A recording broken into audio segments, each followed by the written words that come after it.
Hello everyone, कैसे हैं आप सभी लोग। आज की क्लास में हम factor affecting the solubility of a gas in a liquid, मतलब किसी भी लिक्विड के अंदर गैस की जो सॉल्युबिलिटी है उसके ऊपर कौन कौन से फैक्टर अफेक्ट डालते हैं, ये हम पढ़ने वाले हैं।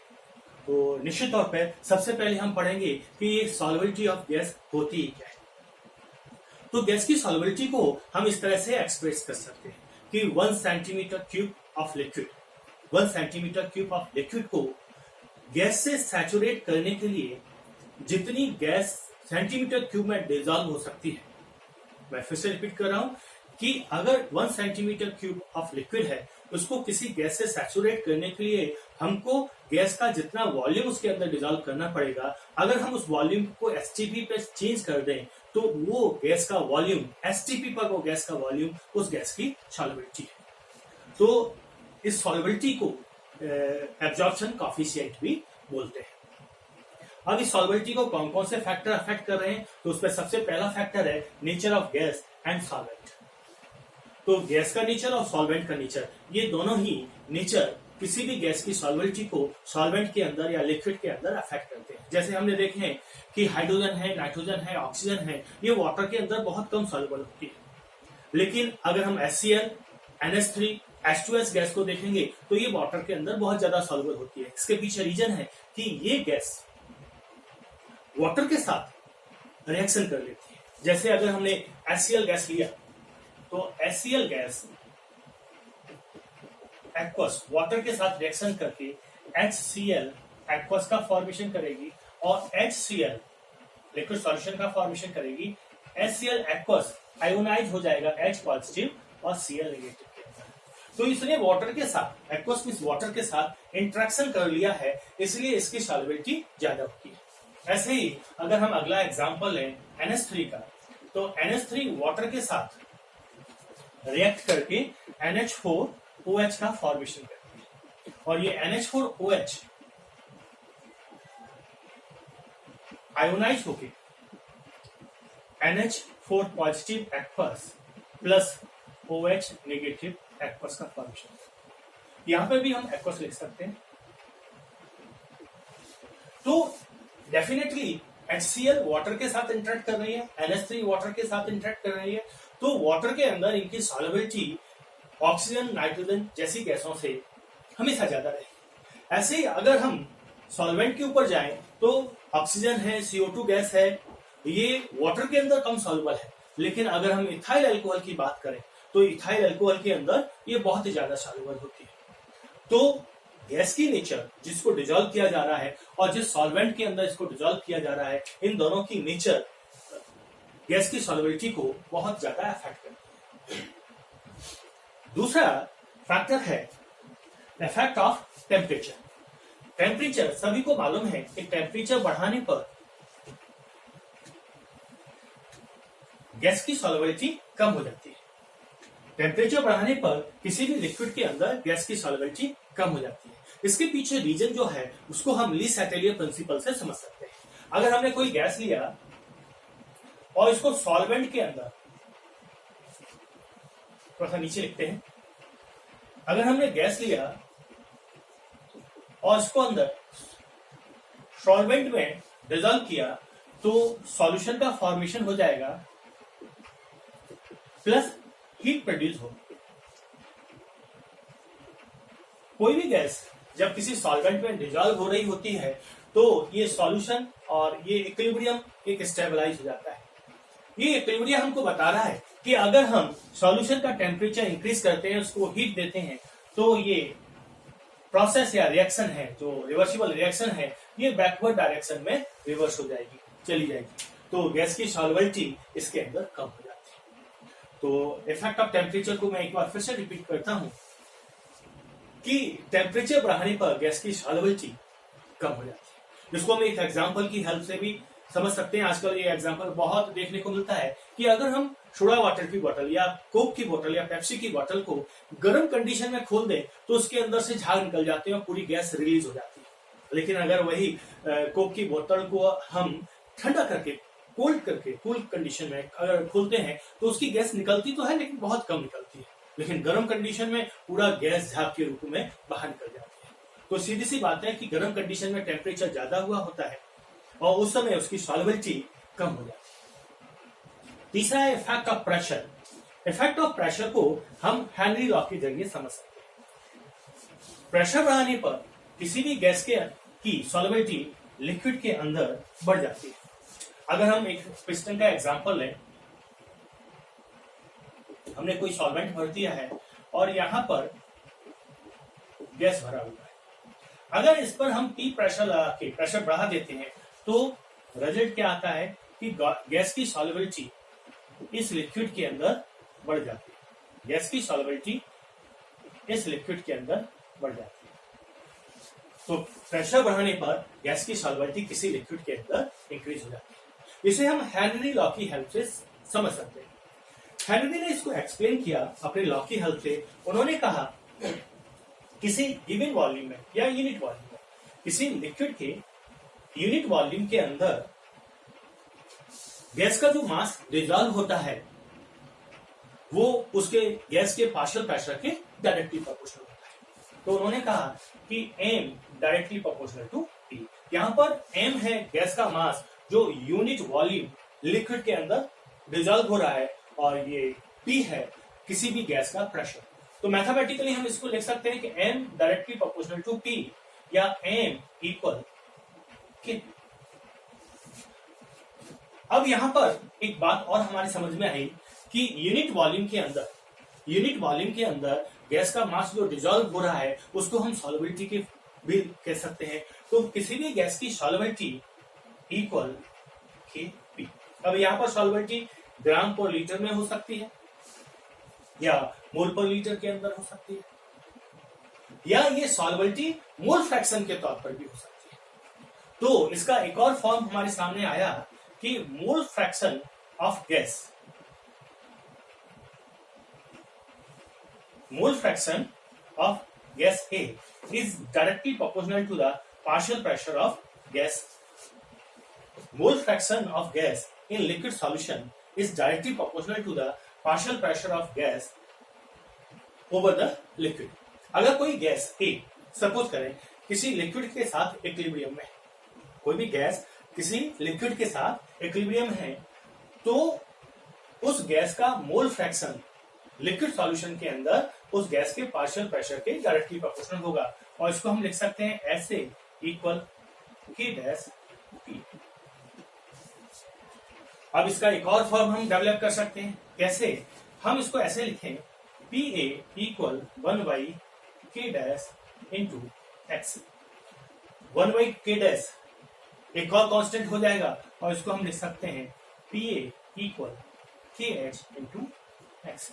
यहाँ KH हेनरी कांस्टेंट है, यहाँ लिख सकते हैं, बता सकते हैं इसको। अगर हम एक्सप्लेन करें तो कैसे बता सकते हैं? यहां से हमको क्लियर होके आ रहा है कि PA directly proportional to X, मतलब partial pressure of any gas over the liquid is directly proportional to the mole fraction of the gas in liquid solution.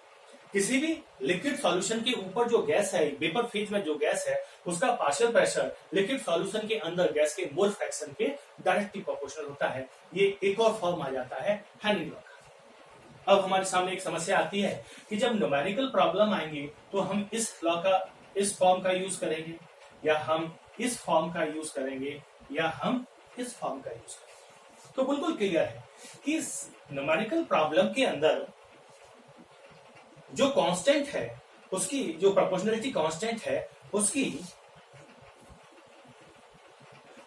Unit दी हुई होगी। अगर देखो यहाँ पर के की जो यूनिट निकलेगी वो क्या होगी? ग्राम पर लीटर पर एटीएम या पर बार। यहाँ पर जो होगी वो क्या होगी? एटीएम इनवर्स, क्योंकि ये तो डायमेंशन लेस है। के की यूनिट हो जाएगी एटीएम इनवर्स या वार इनवर्स या एमएमएचजी इनवर्स। और यहाँ पर KH की जो यूनिट आएगी वो क्या आएगी? एटीएम, वार या एमएम या पास्कल, कुछ भी आएगी, प्रेशर में आएगी। तो हम कांस्टेंट की यूनिट देखकर ये अनुमान लगा सकते हैं कि इनमें से कौन सा फार्मूला हमारे लिए एप्लीकेबल होता है। तो हमारा जो फाइनल हेनरी लॉ है वो आया PA equal KH into x. अब इस लॉ से हमको क्या समझ में आ रहा है?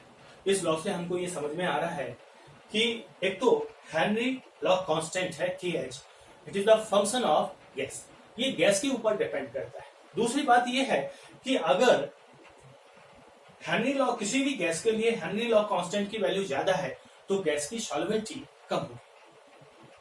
और तीसरा टेम्परेचर का इफेक्ट अगर हम देखें तो टेम्परेचर बढ़ाने पर गैस की सॉल्वेंटी कम हो जाती है, इसका मतलब है हेनरी लॉ कांस्टेंट की वैल्यू बढ़ जाती है। तो ये सारी इंफॉर्मेशन हमको इस फॉर्म से निकल के आती है। इसके बाद हम देखते हैं कि लिमिटेशंस ऑफ हेनरी लॉ क्या है। तो हेनरी लॉ की लिमिटेशन है, पहली बात हेनरी लॉ एप्लीकेबल होता है आइडियल गैस के लिए, मतलब अगर गैस लो प्रेशर में है और टेम्परेचर हाई है तो ही हेनरी लॉ एप्लीकेबल होगा। मैं फिर से रिपीट कर रहा हूं, हेनरी लॉ आइडियल गैस के लिए एप्लीकेबल है तो जब टेम्परेचर ज्यादा होगा और गैस का प्रेशर कम होगा तभी हेनरी लॉ एप्लीकेबल होगा। दूसरी बात कि अगर कोई गैस किसी सॉल्वेंट के साथ इंटरेक्ट कर रही है, जैसे हमने अभी एग्जांपल लिया था कि अगर NH3 गैस है, ये वाटर में डिसॉल्व किया जा रहा है तो ये क्या बन रहा है, ये NH4 OH एक्वस का फॉर्मेशन कर रहा है जो आयोनाइज होके NH4 positive aqueous plus OH negative aqueous. इस तरह का इंटरेक्शन अगर कोई गैस करती है सॉल्वेंट के साथ तो वहां Henry law constant Henry law applicable नहीं होगा।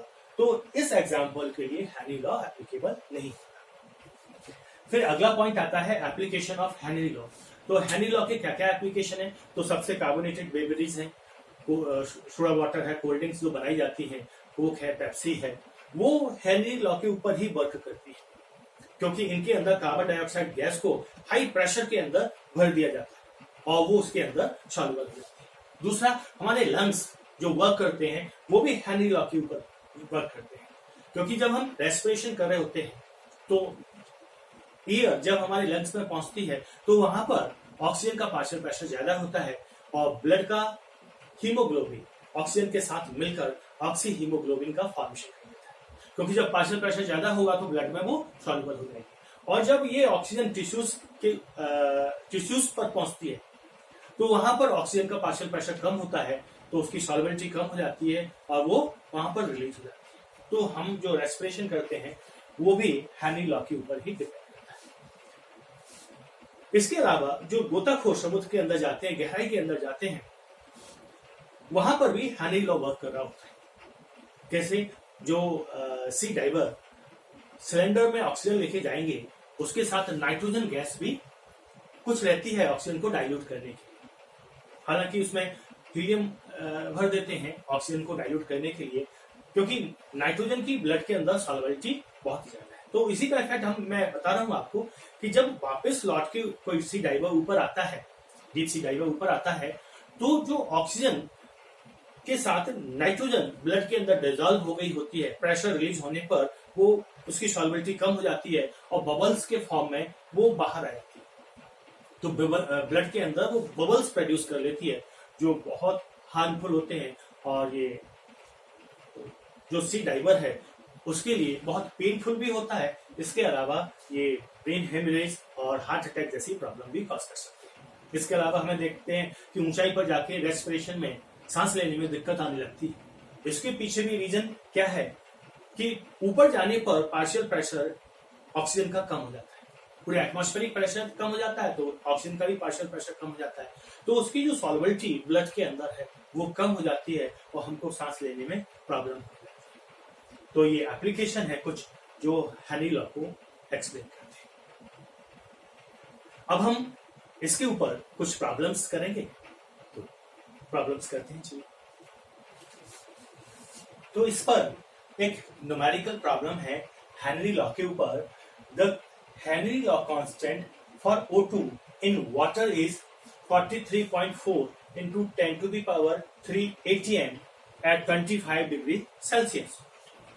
Partial pressure of O2 in atmosphere is 0.2 atm.